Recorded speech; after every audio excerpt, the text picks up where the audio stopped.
Edding. Present. Lopez. Present. Verrett. Present. Williams. Present.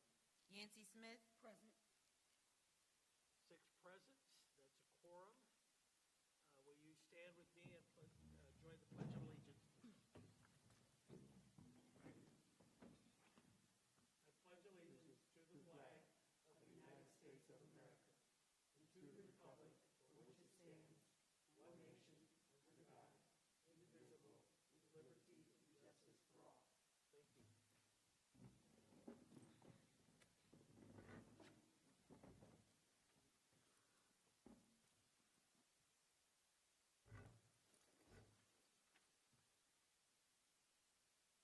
Okay, moving right into the superintendent's report.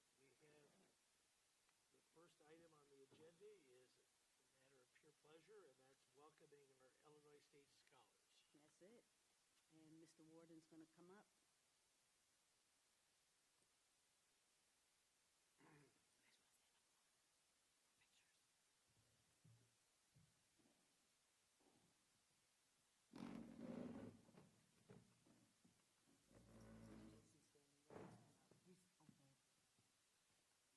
Good evening, everybody. It's my pleasure to recognize the 2026 Illinois State Scholars.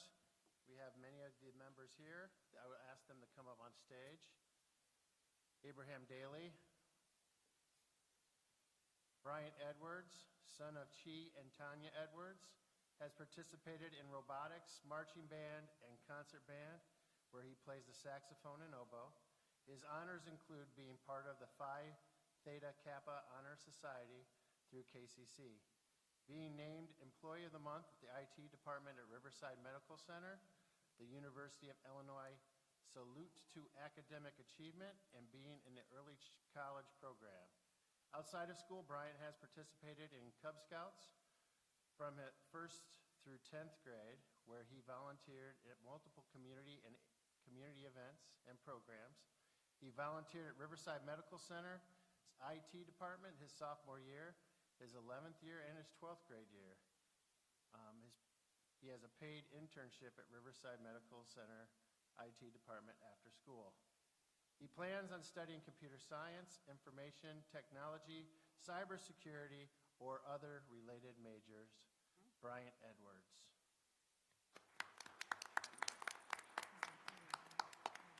Our next scholar is Gabriela Fuentes, daughter of Gabriel and Teresa Fuentes. She has participated in early college program for 2 years, CEO program, symphonic band, jazz band, marching band, 6 musicals, student coach for a Special Olympics track team, competitive dance team, cross-country team, president of both the National Honor Society and the Tri-M Honor Society, and the Thespian Society. Her honors include being an Illinois State Scholar and receiving a state seal for biliteracy. In her spare time, Gabriela has been part of her Youth Advisory Council for 4 years. She plans to attend Grand Valley State University and study music education. Gabriela Fuentes.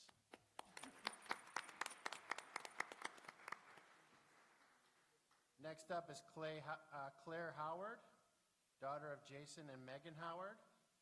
She has participated in Varsity Scholastic Bowl, theater, Thespian Society, Echo Crew at KCC. Her honors include being part of the National Honor Society, treasurer of the Thespian Society, treasurer of the Echo Crew at KCC, and on the College Board Recognition Program. Outside of school, she volunteers at Levelate and Shabona Elementary. Her plans after school are to attend Elmhurst College to major in history and sociology. Claire Howard.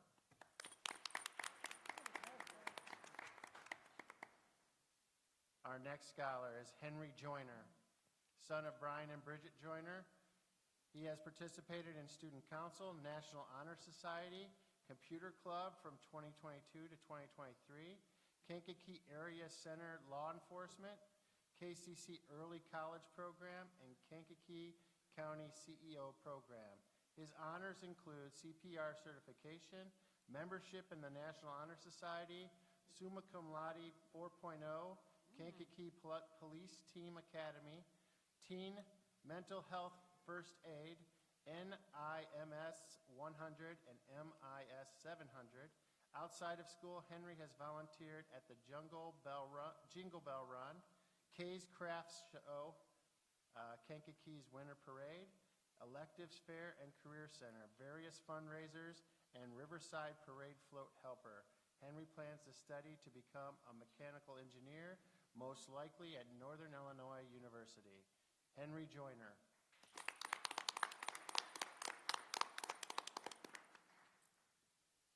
Next is Allison Maureen, daughter of Jose Maureen and Gabriela Villagomez. She has participated in theater and a stage manager, symphonic and marching band, as flute section leader and music librarian. Girls varsity captain in the cross-country team and participated in Scholastic Bowl. Her honors include serving as a National Honor Society Secretary, International Thespian Society Vice President, and College Board National Recognition Program. Outside of school, Allison volunteers with High School Hero Program for Junior Achievement of Chicago and with Kankakee Humane Foundation. After school, Allison plans to attend Eastern Illinois University and major in elementary education. Allison Maureen. If I could have the students and the families to come up and have a quick picture with K's Media.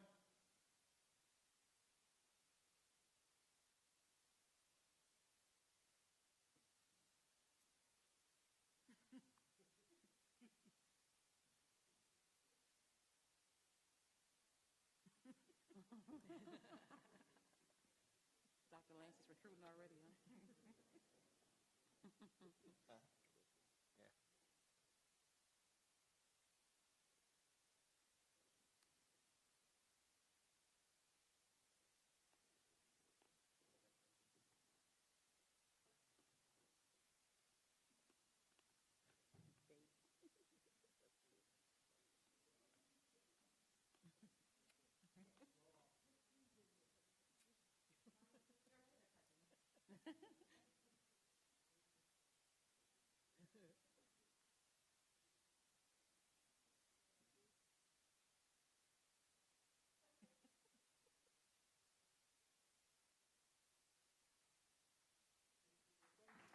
Thank you very much.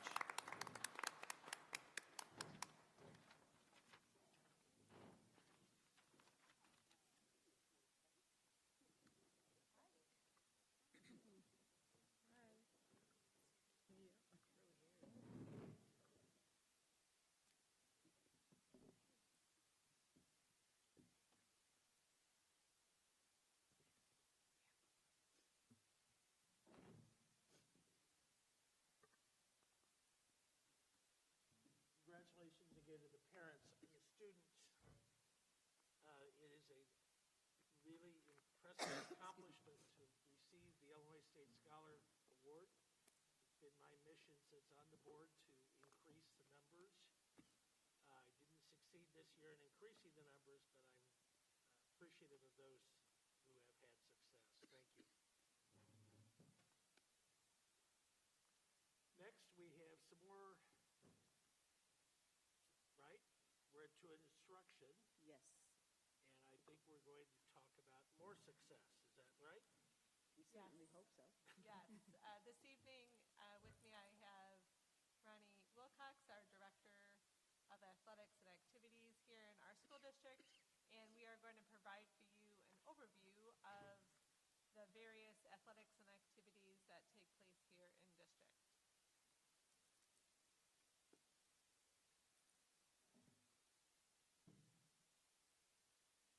So to begin, why do athletics and activities matter? I know folks often wonder why Ronnie and I work and collaborate together, but it is very integral for our students to ensure that their sense of belonging, their ability to, as the research suggests, be involved.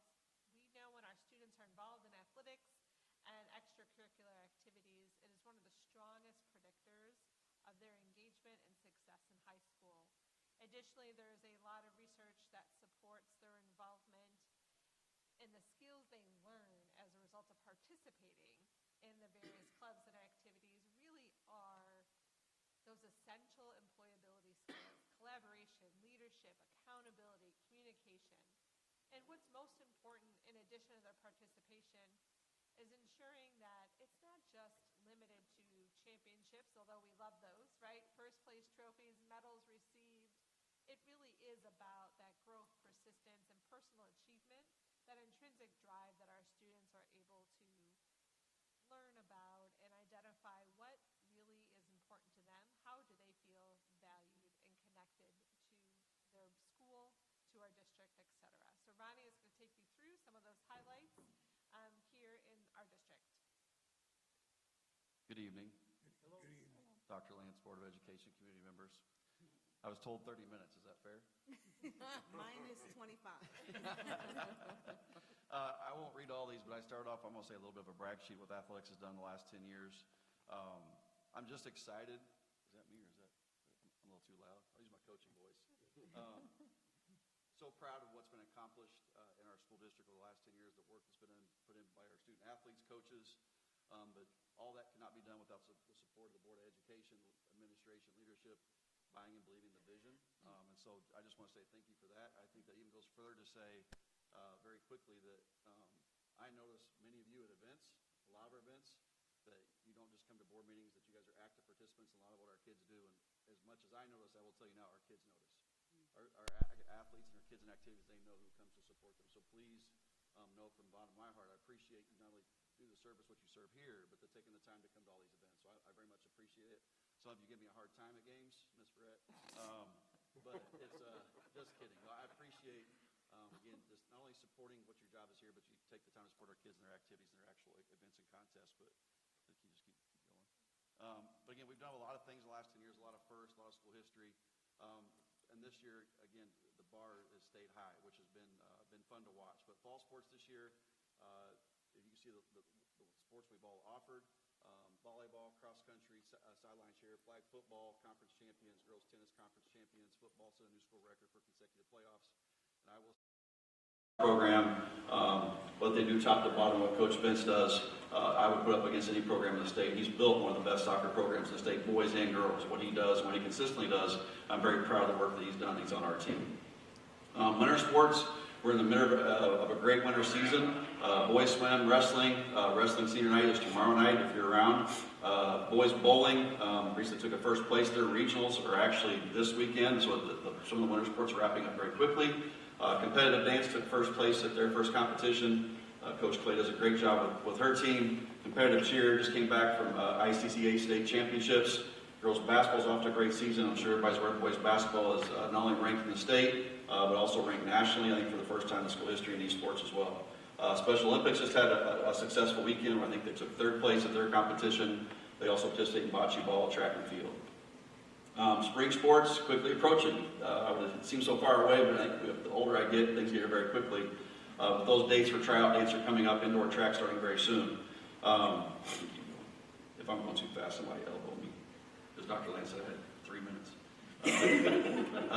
But this year, athletically, we're approximating, but we think it's been our average, like 460 to 500 student athletes participate every year in our 29 programs. The 2.65 cumulative GPA is based off last year's numbers. We'll have our new ones.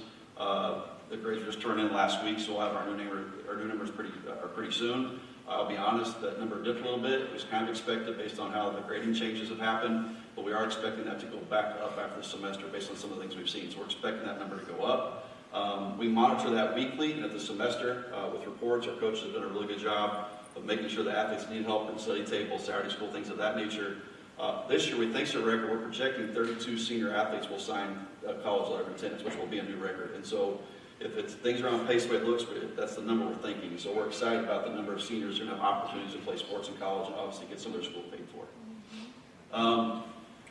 Something that probably doesn't get as much publicity, but probably should, is our activities. Ms. McManus is our activities director, and just all our sponsors, whether you're talking fine arts, in the band program, along the other activities that occur. providing again opportunities, as Dr. Gilbert mentioned. Research will tell you the more that kids are involved in activities, whether it be sports, fine arts, whatever it is, not only their high school experience improves, but everything around them improves. And so we're excited about the number of offerings that we're allowed to, that kids can participate in throughout the year. On their end, another 648 students. So if you do the math, I think roughly about 80% of our students participate in some sort of club activity or sport, which is outstanding, I believe. And that's just, again, kudos to our administration, our sponsors, people supporting kids and offering those opportunities, quality opportunities for our kids to be a part of. January 30th and 31st, I think for a long time our fine arts has one of the best. I'd put up against anybody's fine arts program, what they do. What started with Dean and Cassie, now with Brad Benoit and his group, do a phenomenal job. And the talented kids that are in our building and the job they do consistently year after year, and the time and effort they put in year after year, and the job they put on.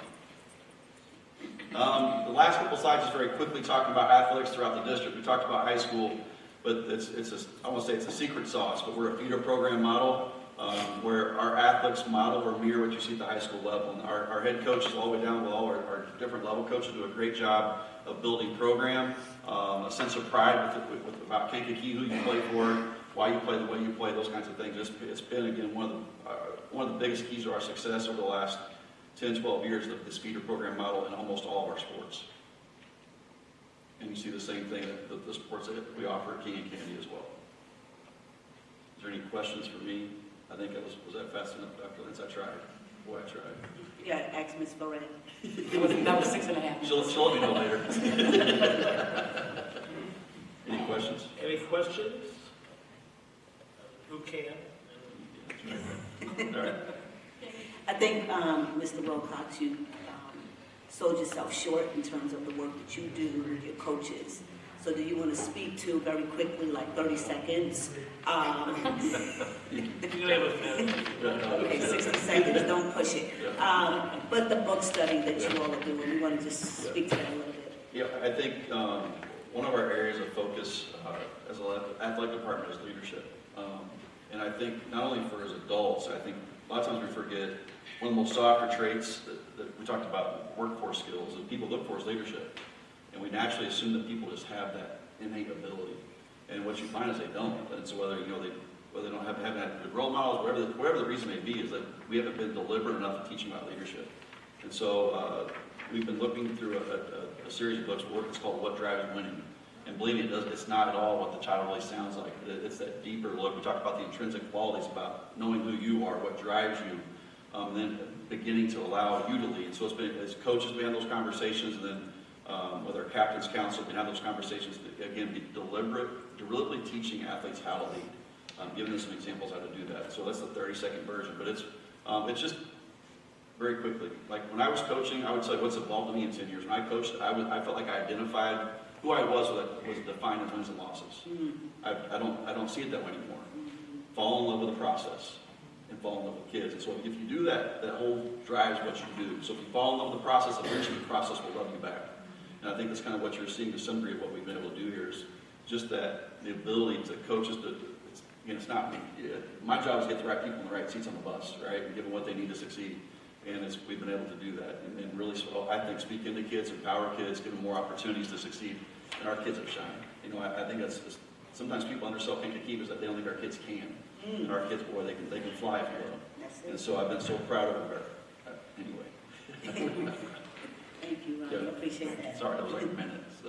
That's good. Jeff, just congratulations. It's been a heck of a run, and it still is going on. And we appreciate that very much. And involving and engaging the students is what it's about. And I appreciate that. I'll do it better making sure you have seats at basketball games too from now on. I apologize. That's Ms. Baronis' issue. I'm happy sitting way up in the nosebleed section under the press box. Friday was a sellout, by the way. People didn't know we had to close the doors Friday. We sold out. Yeah, I know. I was there. I appreciate what you guys do for us.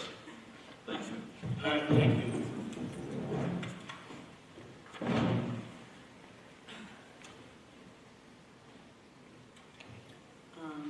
Okay. Dr. Gonzalez said she'll be introducing our partners from Performance Back.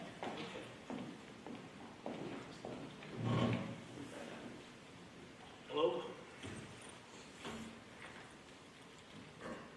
Buenas tardes. Good evening, Board, Superintendent Lands, colegas and community. This evening's update is on our district strategic plan.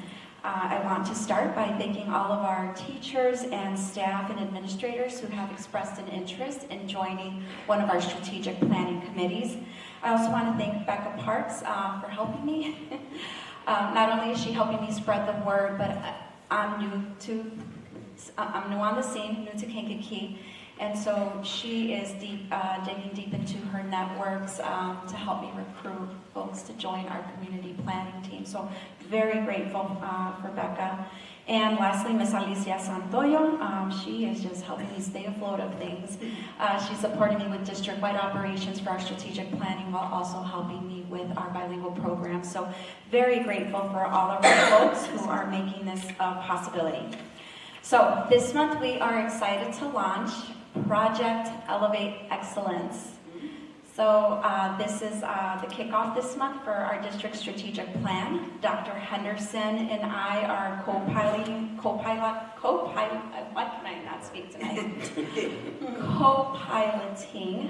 this effort, and we thought we'd have a little bit of fun, and we gave it a name. So welcome to Project Elevate Excellence. This process will serve as a vital roadmap. It's a multi-year blueprint that basically helps us as a district identify what is it that we want for our students, how are we going to get there, and how do we know when we arrive. So with that, we have our strategic planning partner, Performance Fact, joining us this evening, and they're going to walk us all through an overview of what the strategic planning process is. So with that, I will pass the mic over to our partners at Performance Fact. Are you guys ready to go?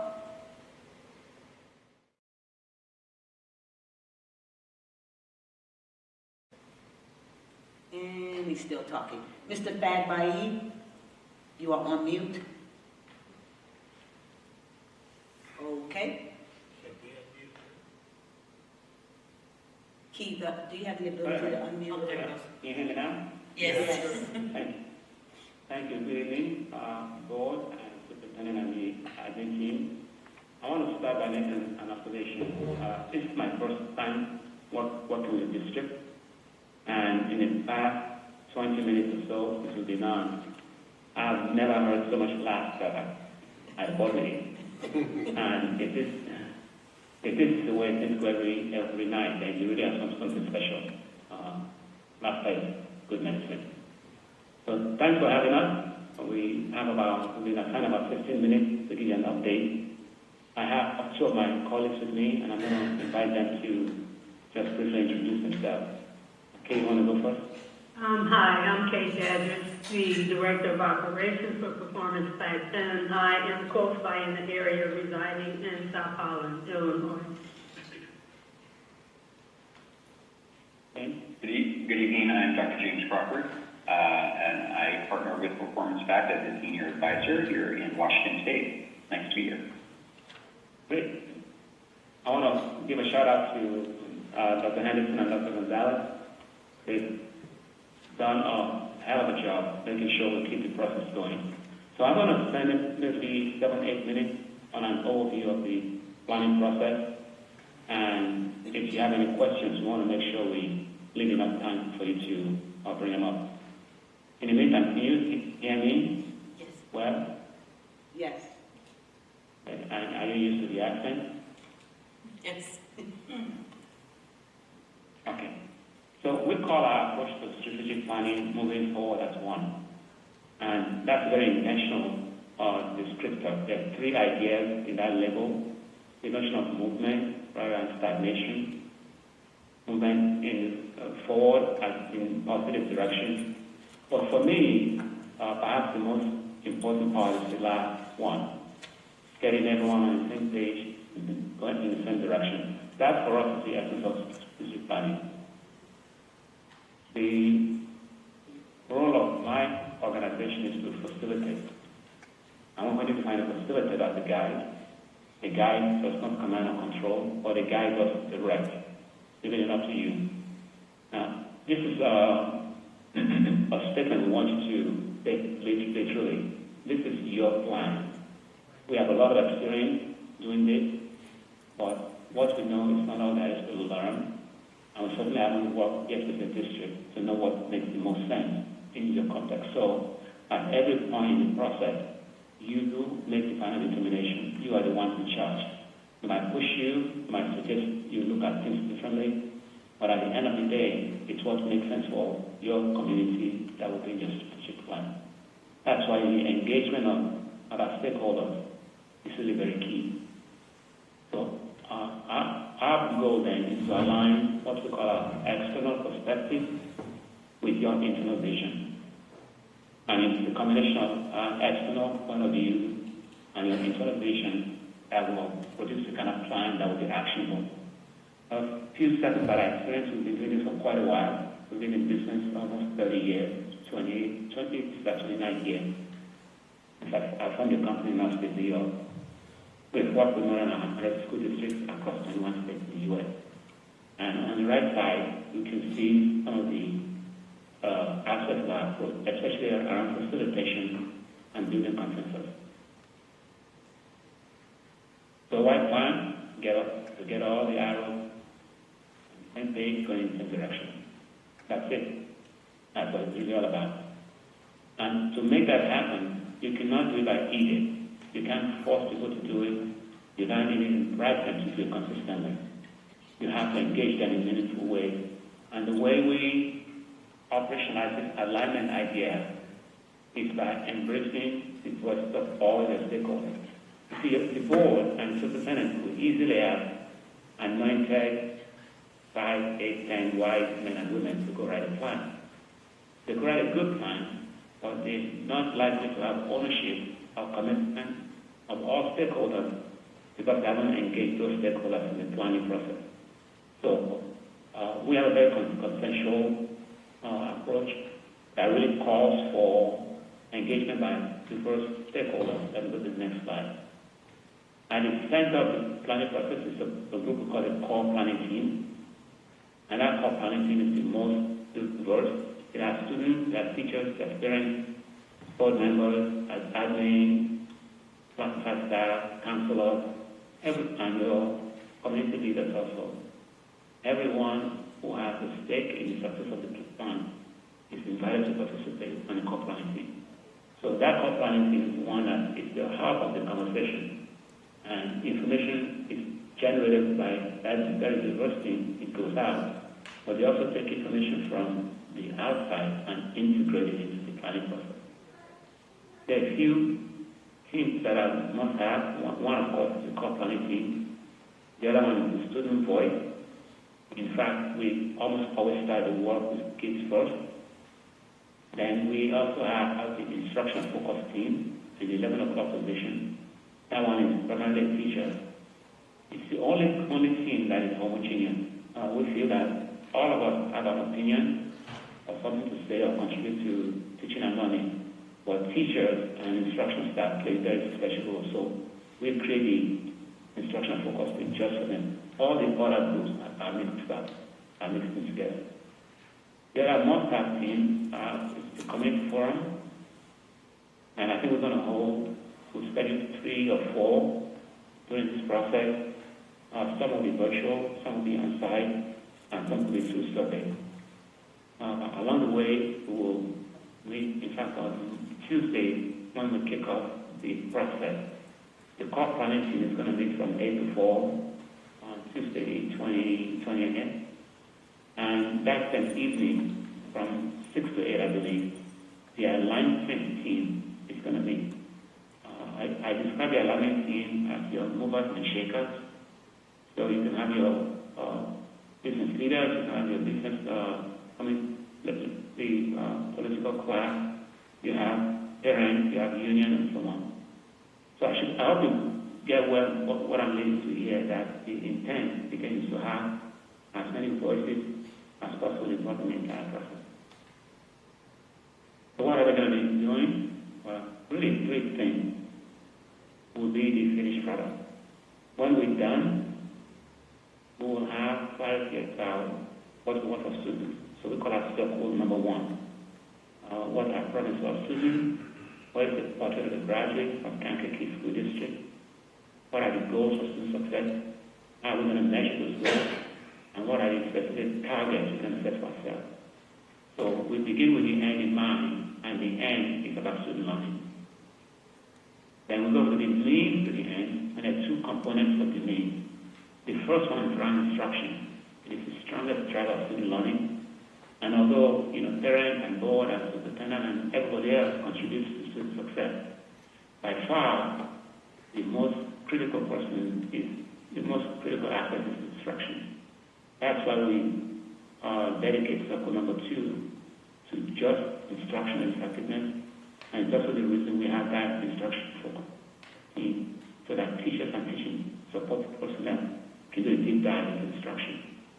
And then finally, circle number 3 is that schools can do it alone, teachers can do it alone. We need to have the right infrastructure. So on this page, you also begin to see what the finished product recommendations would be like. Clarity about what's going for kids, clarity about how to improve the effectiveness of instruction, and then clarity about the infrastructure we must put in place to achieve those ends. When the plan is completed, now it needs to be implemented. And I can't tell you how many districts we work with that spend a lot of money and a lot of time writing plans, but they didn't follow through on the plan. Ultimately, it's all about implementation. And we have a process that we work with Dr. Lance and our staff to make sure that the plan gets implemented with fidelity. So that's the broad overview. I won't go through this document, but did it change, Kate? Yes. It did. But a more detailed version of what I just did. Our contract with the district is in 2 phases. Phase 1 is about planning the work. That will be done in December. In May. And then phase 2 is about implementing the plan. So we'll be with you as a district all the way through all of 2026. It's a real privilege to be invited to participate. I'm going to stop here and give you some time to ask questions. Thank you.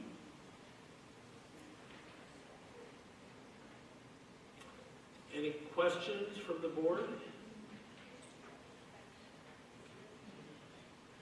So I have one question.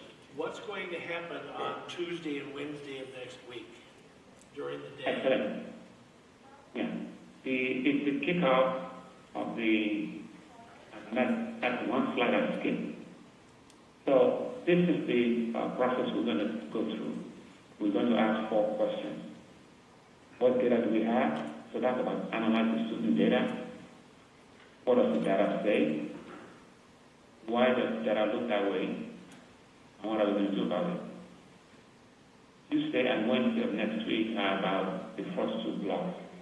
We have a 56-page report that my team has put together on just student data, attendance, performance on state tests, who's taking high-level courses, student survey feedback. We've consolidated everything into a data booklet. So the conversation we'll be having on Tuesday and Wednesday is not just based on what people think or their opinions. It's really fact-based. So, sure, that answers your question. It's about data, analysis, and discovery. That's what's going to happen next week. The full day. Okay. Does that answer your question? Yep. Thank you. Thank you. Any other board member have a question about this process that we're ready to dive into in a week? Dr. Gonzalez, we have 1 or 2 board members on CP or AT. We have 1 board member on the alignment team, And that's Ms. Baronis. Ms. Veronis. And we would love to have a board member on the core planning team, if possible. That's the one, that's next week, right? Yes. Tuesday and Wednesday. 20th and the 21st. Okay. I thought I heard Ms. Ferret volunteer. I responded, you told me I had to. Oh, okay.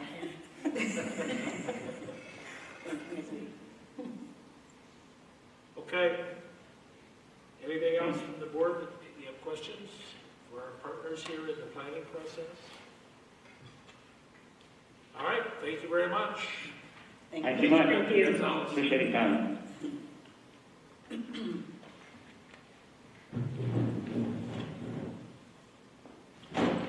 Goodbye.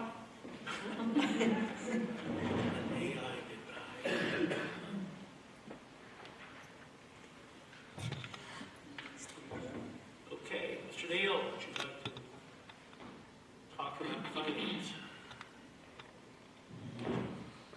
You always bring me up after all this uplifting and entertaining and enjoyable stuff, and then I have to talk about money, and that brings it all down usually. But actually, I think tonight we're in a pretty good place, and this actually kind of goes nicely with what we've been talking about, this planning process. One of the questions I've gotten, especially with this issues with Edison, is, how do we know our other buildings are safe?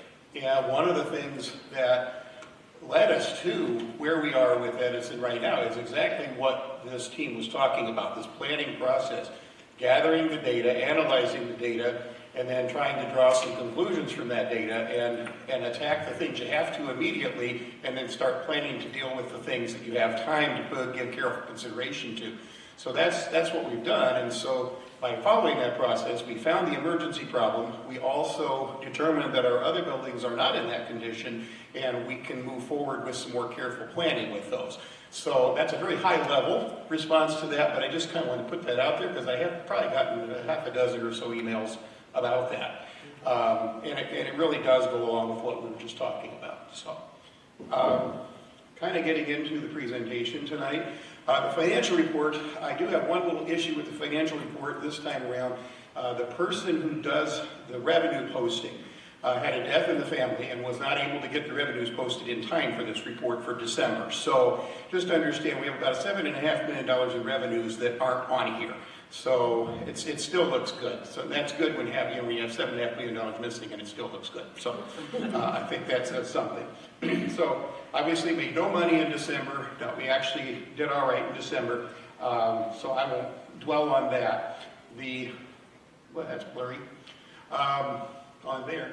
This is the tracking report, and as you can see, our total revenues are a little high, and they're actually probably closer to 60%, and that is because we do get more revenue in the first half of the year, because the property tax revenues come in especially. And our expenditures are actually kind of behind, for about halfway through the year, which is kind of nice. And one of the areas where we have seen a lot of improvement is in purchases of supplies and purchase services. It seems like we have found a lot of the things that people weren't utilizing as much and removed a lot of that fat from the budget. So there's some positive news there. If you look at our current year versus our prior year, particularly against expenditures, we are a little bit higher, but we excuse me, but we are on track just to follow the plan here as we have for the past years. Revenues, again, are not showing as much for December because those weren't there, but as you can see, our expenditures were way down in December, and we expect, as the year goes on, particularly in March, April, and then again at the beginning of July, we'll see some spikes in that, especially when I shut down purchasing in April. That usually brings a lot in right at the end. Just fund balance wise, again, keep in mind we're about $7.5 million off, so that's not too bad right now. And we have enough money in the bank to cover the bills for now. But keep in mind too, because we get more revenues on the front end, this money has to last us. So it doesn't mean that's how we're going to end the year. And as we go forward, we'll hope that this continues. Any questions on the financial report? Easy crowd. Any questions, board members? Have we received the DLA report? It's not financial, but... I have received the full report on Edison. I am supposed to receive the other reports this week, I'm told. Okay. Okay, we have 4 agenda items that kind of pertain to us. The first one I'm going to talk about a little more in just a moment. That's about a purchase by IDOT of just a portion of the junior high property for the interchange at I-57 and Illinois 17, somewhere around 2030, give or take. They're planning to do a reconstruction of that interchange, and they need just a little piece of our land to make that happen. And I'll show you more about that in a minute. The next two items do deal with Edison School. People say, well, why do you want to do an abatement at Edison School if you're just closing the building right now? Before we decide what to do with the building, we need to absolutely make sure we have verified everything. In order to do that, we have to take the ceilings out of those last two classrooms. And as we said before, those two classroom ceilings do have some asbestos on them, and so we have to abate them. And so we have a contract with Hygieneering, which will manage the project, handle the testing, make sure we have all the reports, and make sure everything's done properly. And then Safe Environmental will actually do the abatement itself. So we will be asking for those two contracts to be approved, and that will be a limited abatement. And then once we have seen for sure what's up in there, then we can come up with some recommendations and some options for the board to consider. And then finally, we have the approval of the closure of Edison Primary School at the conclusion of this year. Yes, we've moved the students and the staff, but we still have not closed the building. So that's what this vote will do. So back to the original item, the IDOT land purchase, and I apologize, this is a little busy. This was the best map I could find of what they sent that shows everything. So the right two arrows at the top, you can see where Mark Twain School is. The bottom arrow is the junior high, and in between you have Crestwood Street, which turns into East Ridge Drive there. Between East Ridge Drive and Interstate 57, there's an easement that top arrow on the left is showing. That diagonal line is an easement they already have. They don't have to purchase that. We can't do anything with it. It's technically our property, but it's technically theirs to do with as they see fit. The part they want to purchase is below that with that bottom arrow. It's about 4.5 acres of land. We cannot really use that land for anything because it's right up against the interstate, and we don't use it for anything. This sale will not impact anything whatsoever with the junior high operations, and it should be fine. There's also about 1/2 acre that they're going to use temporarily for a couple of years as an easement to put some materials on and kind of be a storage area. So that sale is, you looked at all the documents, there's a lot of stuff there, but basically it just boils down to we're selling them that piece of land so they can use it for the interstate project. And that is what I have for you tonight, unless there's questions. Board members, any questions? The purchase price for IDOT is how much? The project? The question was, when does the project start? They're anticipating somewhere around 2030. I'm talking about the price. We're receiving some money from them. The price is, it's in there, it's about 38.5, somewhere in that range. Somebody else have a question? Mr. Williams had a question about when the project was going to take place, and that was the 2030. Anybody else? Okay, Mr. Neal, thank you very much. Thank you. Thank you.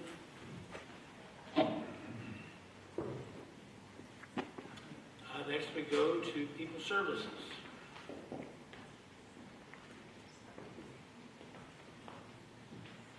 Good evening, Board.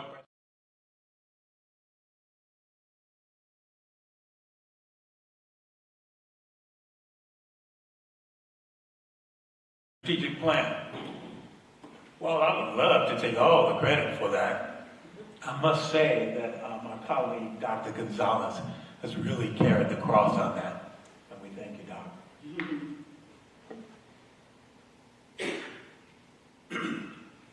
In People Services, this is what's happening. There we see the items that we're going to discuss this evening. So I want to say, effective December 2025, on your agenda, board members, you have been receiving all individuals who are on leave, FMA leave or any other leave. You have that on your agenda. And as of today, we have 60 employees who are on FMLA as of August of this year. educator's certification audit. As you may know, may not know, we started an audit of all of our educators, including administrators. We have completed the audit for administrators. All of our administrators are fully certified to date.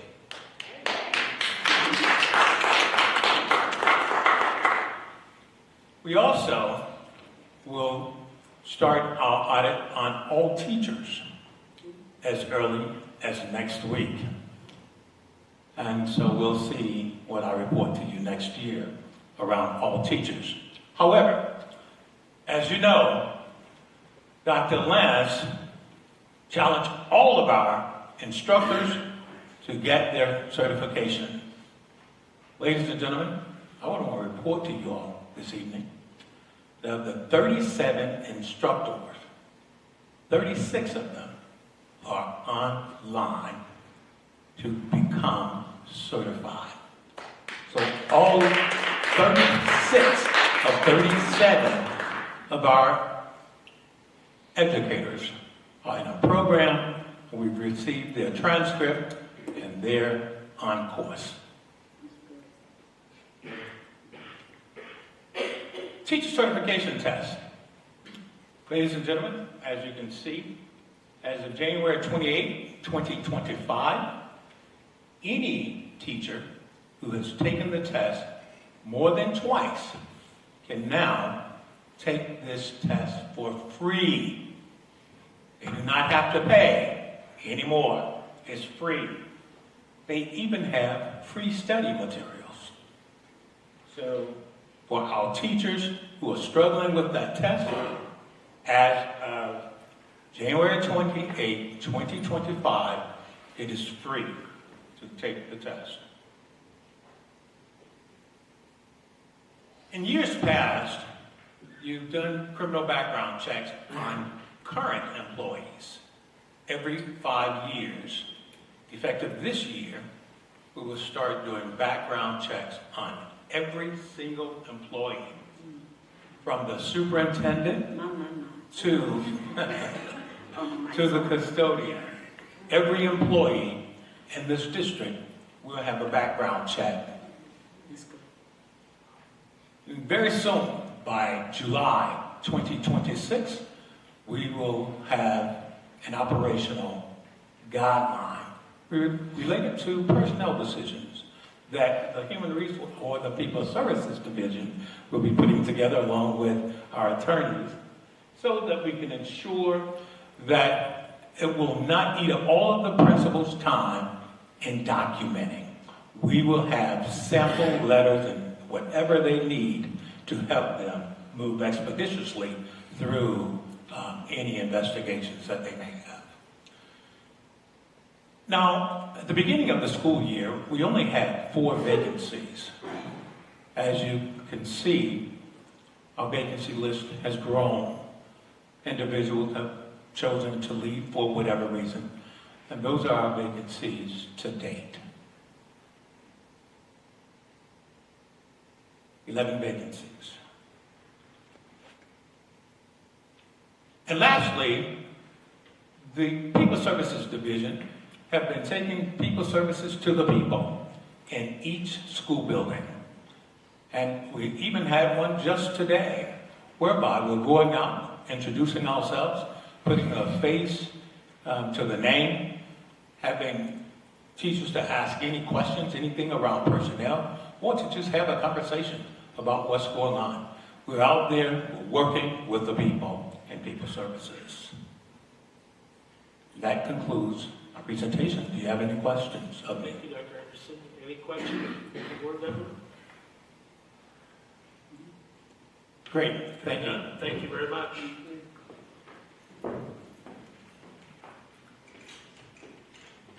Okay, we are to Dr. Brass and the principal's report. Any public comments?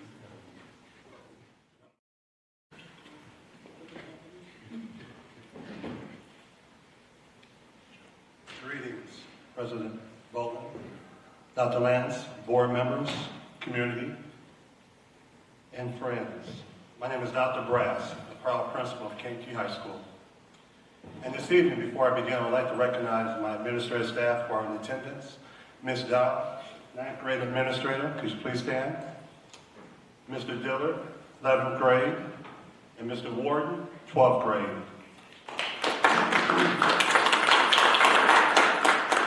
And Dr. Smith in his absence. Our motto this year, dream big, achieve more.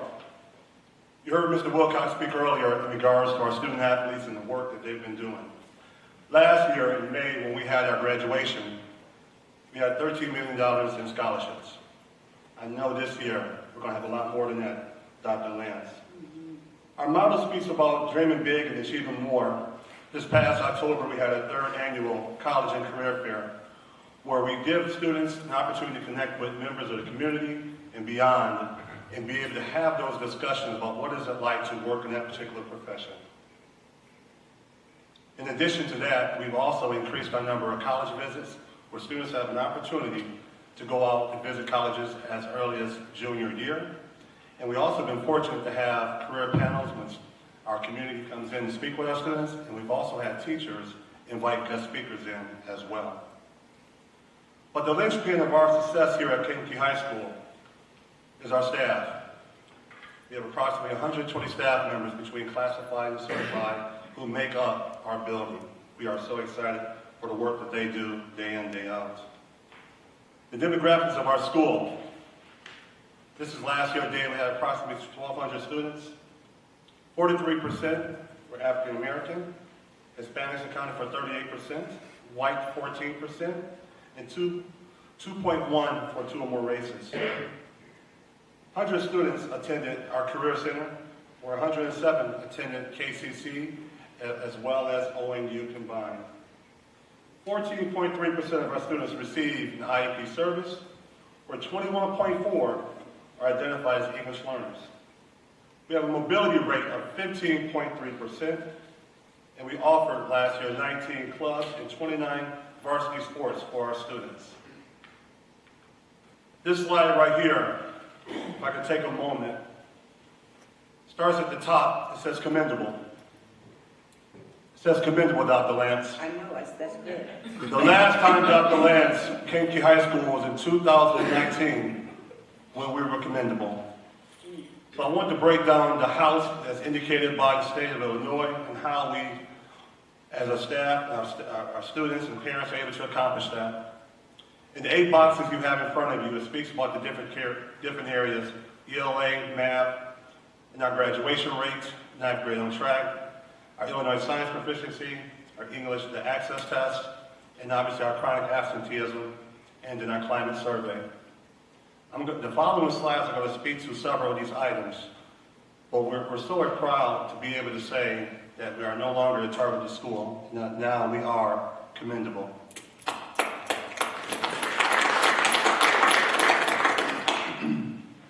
Our school improvement plans for this year include 3 of the areas that you saw in the previous slide.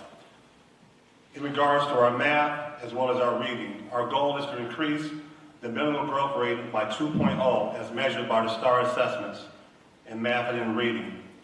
And then our 3rd goal, also by May of 2026, is to ensure that we can reduce our chronic absenteeism by 62% to 20%, which is truly a lofty goal, but something we're working toward.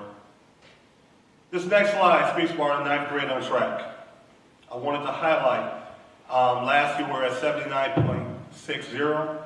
2 years before that, we were at 63.5, an increase of 16% over 2 years of getting our freshmen on track. And we understand when freshmen are on track, they're more likely to graduate high school in 4 years. So we give a lot of credit to our staff and our students in working diligently on that. Currently right now, Dr. Lance, after the first semester, our freshmen are at 87.4%. Right now, our freshmen are. So we understand that's only semester worth of work, that we still have work to do, but we are definitely well on our way. The next item I want to address is our daily attendance. As we can see, we know attendance to school is very, very important. And over the last couple of years, we've been able to increase that by 4%. Not as much as the other areas, but we have a slow increase in regards to getting our students here in school. So our parents and our students, we need you here. We need our students in the building in order to be successful. Some of the targeted areas, things that we've done is done some summer visits to our families, having those meetings before the school year begins to build those relationships with them, to encourage them coming to the schoolhouse. We also have an attendance team that's led by Mr. Dillard, and one of their focuses on how to create incentives to encourage our students not only to come to school, but continue to come to school. So we're trying to work on building up those incentives for our students. Our chronic absenteeism. In 2023, we were at 68.9 of our students missed 10 or more percent of school, which is 18 days or more.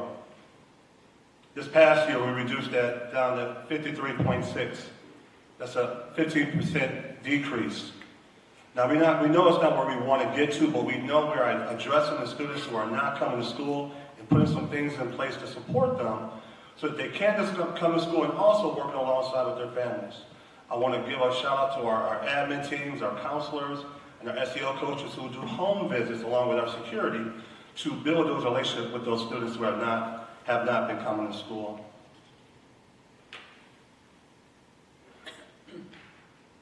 Our next slide speaks about our graduation rate.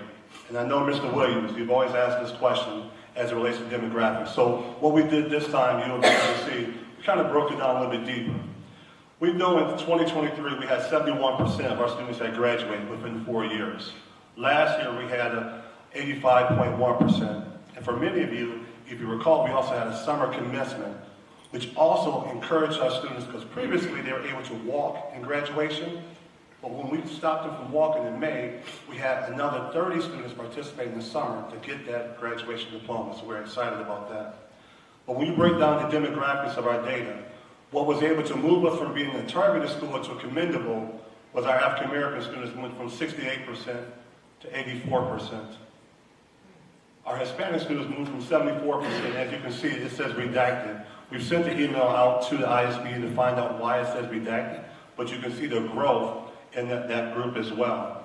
Our white students moved from 72.6 to 82.4. Our English language learners, which also had placed us on the targeted list, also moved from 71.1 to 87.7%. And then our low-income students, as you can see here, also moved from 68.8% to 83.4%. And lastly, our students with disabilities went from 65% to 76.7%. So we recognize we still have work to do, and we're going to continue to move forward. Right now, our seniors, after this first semester, we're anticipating them being about 84%, which was much higher than it was last year at this time. A couple other things we want to point out. Our AP score report. We're pleased that over the last couple of years, as you can see at the very top, and actually just to help kind of identify a little bit better, our total number of students have increased over the last few years, and particularly last year to the year prior. So we were recognized by the College Board by increasing our enrollment by 10%, and we also have been identified by the College Board, we've increased it by another 10%. We have almost 300 students in an AP class at this time. But it's not just about placing students in the AP class. It's also about making sure that they can get us 3 or higher. Because a score of 3 or higher gives a student an opportunity to get college credit when they go off to college. And as you can see in the very last line, not only have we increased the number of students enrolled in AP classes, we've increased the number of students who have passed an AP exam, which takes place in May. We have changed the model instead of being ready in AP by August, we want you ready for AP by May. Because we know AP is going to be tough for our students, and we encourage our students and our families to continue to work with us through twilight, come after school working with teachers. We have those supports in place for them. And we've been very proud of our teachers and our students and the work they've been doing. The next couple of slides, I just want to point out, I think sometimes we always don't highlight things like our art gallery. We have an awesome art gallery, and they had a show recently, and I just want to point out some of the pictures here. And then also we had a winter concert, as many of you attended as well, not too long ago. They did a phenomenal job, led by Dr. Smith in the Fine Arts Department. And this past November, we had our first honor roll luncheon, where we had students come in, and they were able to have a lunch for being recognized for being on honor roll. Our next honor roll lunch will take place on February 5th, where we're going to encourage our parents to come in to participate as well. Dr. Lance, tonight we just have one retiree. Unfortunately, Mr. Haas isn't present tonight, but if you mind if I read about Mr. Haas? Sure. Okay. Mr. Haas started teaching at Kankakee High School in 1994. From 94 to 99, he taught PE and health. From 2000 to 2026, he taught driver's ed. Bless him, driving teenagers, woo. All right. But he coached basketball for 8 years and baseball for 3. And this is his words. Since beginning my career at KHS in 1994, I've had the honor of working with a generation of students, helping them develop the skills and confidence they need to thrive in college, career, and life, while inspiring them to become engaged citizens who contribute positively to the community and beyond. I'm deeply grateful for the support I've received from the administration, staff, students, and families throughout my time here. Kankakee High School has been more than just a workplace. It has been a community I've been proud to be part of. We close. Thank you for your leadership and for the opportunity to serve this community for so many years. So we recognize him and we honor him in his absence this evening. And that completes my report. Dr. Brass. Well done, sir. Thank you. Thank you. Thank you. There's no public comment signed up, so we're moving on to the consent agenda. We have another surprise. Hold on one second. Thank you, Ms. Allen.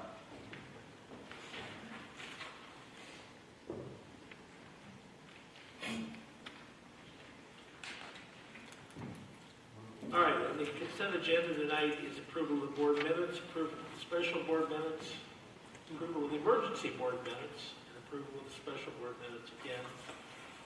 Approval of the regular bills, approval of payroll, approval of the Head Start Council information, approval of recommended policy changes, which is the second reading for all those policies that we reviewed.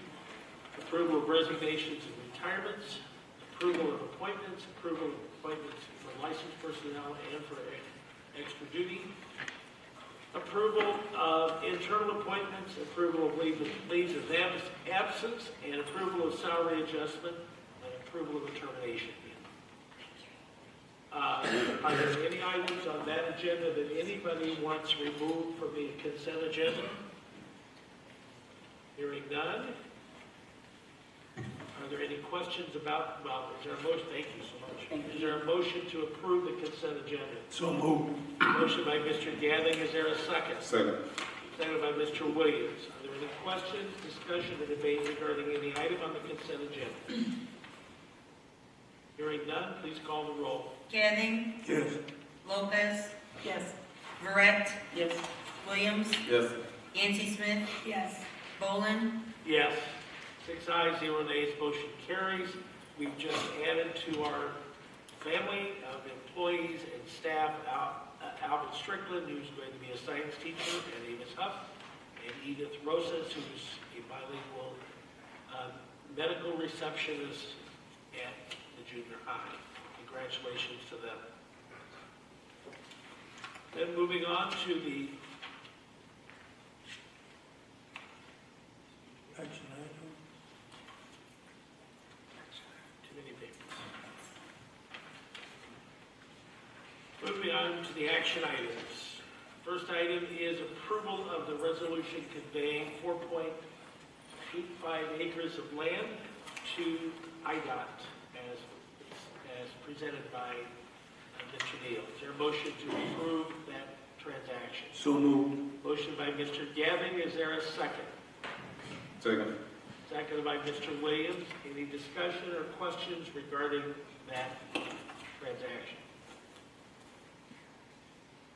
Hearing none, please call the roll. Gadding, Yes. Lopez, Yes. Verret, Yes. Williams, Yes. Nancy Smith, Yes. Boland, Yes, 6 ayes, 0 nays, 1 absent, the motion carries. Next is approval of the contract with Hygineering, who's going to be supervising the abatement process. Is there a motion to approve that? So moved. Motion by Mr. Gabbing, is there a second? Second. Second by Mr. Williams. Any discussion, debate, or questions? Hearing none, please call the roll. Lopez, Yes. Verret, Yes. Williams, Yes. Nancy Smith, Yes. Gadding, Yes. Boland, Yes, 6 ayes, 0 nays, motion carries. Next is the approval of a contract with Safe Engineering Corporation, who's going to be doing the abatement of the asbestos in the 2 classrooms. Is there a motion to approve? So moved. Motion by Mr. Gabbing, is there a second? Second. Second by Ms. Nancy Smith. Are there any questions, discussion, or debate? Hearing none, please call the roll. Verret, Yes. Williams, Yes. Nancy Smith, Yes. Gadding, Yes. Lopez, Yes. Boland, Yes, 6 ayes, 0 nays, 1 absent, the motion carries. The last is the approval of the resolution for the permanent closure of Edison Primary School effective June 2nd, 2026. Now that we have complied with the Illinois state statutes regarding closure of school buildings. Is there a motion to approve that closure? So moved. Motion by Mr. Gabbard. Is there a second? Second. Second by Mr. Williams. Is there any discussion? Are there any questions or any debate?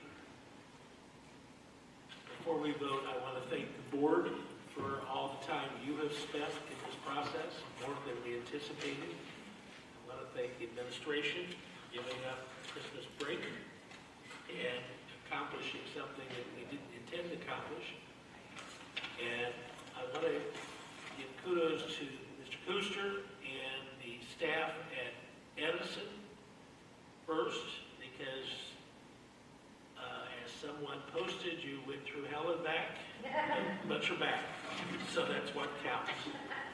I want to thank the rest of the staff and administration who have been welcoming and sustaining and helping us get through this process. It was arduous and difficult, but we made it. And the reward was going to the open houses at Steuben and Kennedy and seeing the kids. 4 in a row in the kindergarten room came running in and saying how much they missed their teacher. And if you don't kind of get welled up in tears with that, that's what it's about. But I compliment the teachers. You got your rooms in shape, and the kids were raring to go, at least what I saw. I don't know how they've been this week. You're on your own there. But anyway, call the roll, please. Williams, Yes. Nancy Smith, Yes. Gadding, Yes. Lopez, Yes. Verret, Yes. Boland, Yes, 6 ayes, 1 absent, 0 nays, motion carries. The remainder of the agenda is information and proposals, the previous bill run, the monthly report, concern information, FOIA requests. We have committee reports. I'm going to suggest we waive the committee reports tonight, since we've had enough meetings and committee reports. So moved. Thank you. Second. All in favor, say aye. Aye. Thank you. We have strategic planning coming up and working on that. And our next board meeting is February the 9th. I need a motion to adjourn. So moved. Motion by Mr. Second. Gabbing, second by Second. Mr. Williams. Did I say second?